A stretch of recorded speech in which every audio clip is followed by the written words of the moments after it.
Welcome back to STL Live. I'm Raynah. My guests are Sean Smothers and Larry Fallout Morris, and we're learning about the St. Louis Music Initiative.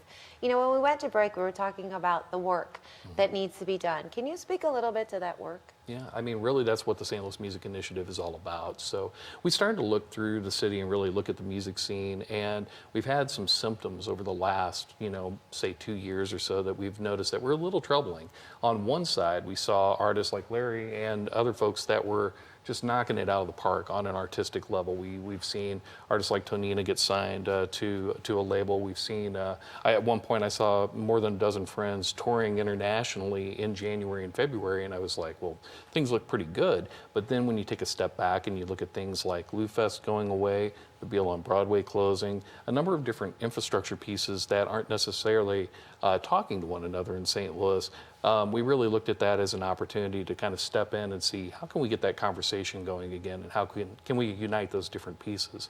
And that's really what the initiative is about. And Larry, how did you become involved? And tell me your role with the Kranzberg Arts Foundation, and also what it means to you, like as an artist, that there's somebody like the Kranzberg or an organization like the Kranzberg there for you. Right. So I got involved with the Kranzberg kind of by the leadership, Chris Hansen. I met Chris Hansen years back when he started Lola, and I just knew his passion for St. Louis music, and he's always been someone that when he had these conversations, he had us at the table and asked us as artists, and he's an artist himself, what are the things that we needed?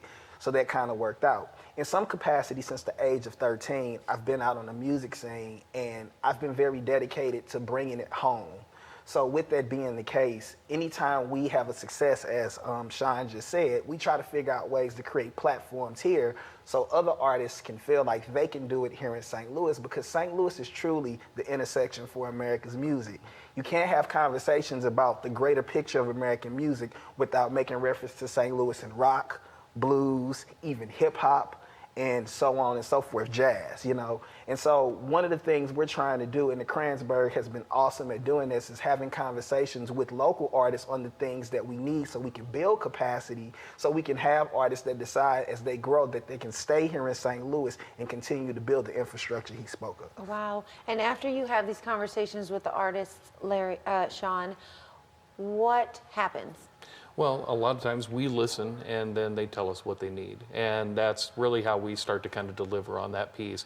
And the next thing that we start to do is try to figure out who are the partners that we want to pull together to help kind of do the lift. And with the St. Louis Music Initiative, that's certainly been the case. We have more than 24 organizations who have stepped forward, 100 volunteers who are running up committees to help us do this big celebration, which consists of a PR and marketing effort. It's really just shining a light on the music that's going on over the first 2 weekends in September in 2020.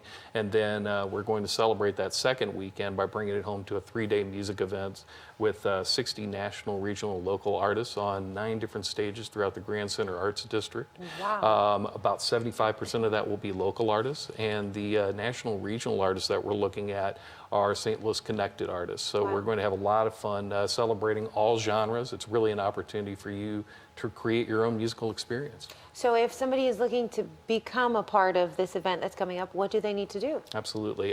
Just visit stlouismusicweek.org. So Saint is spelled out, stlouismusicweek.org. There's an opportunity there for you to sign up for more information. Or if you happen to be an artist or a venue or an event that if you're going to put live music on a stage during that St. Louis Music Week, we want to hear about it so we can help shine a light on it.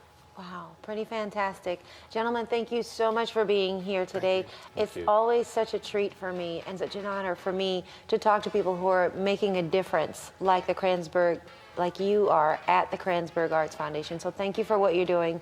Larry, thank you for keeping your dream going and other people's dreams going. For more information on the St. Louis Music Initiative or to purchase tickets, please visit stlouismusicweek.org, musicattheintersection.org, or midwestmusicsummit.org. There's more STL Live after this. Stay with us.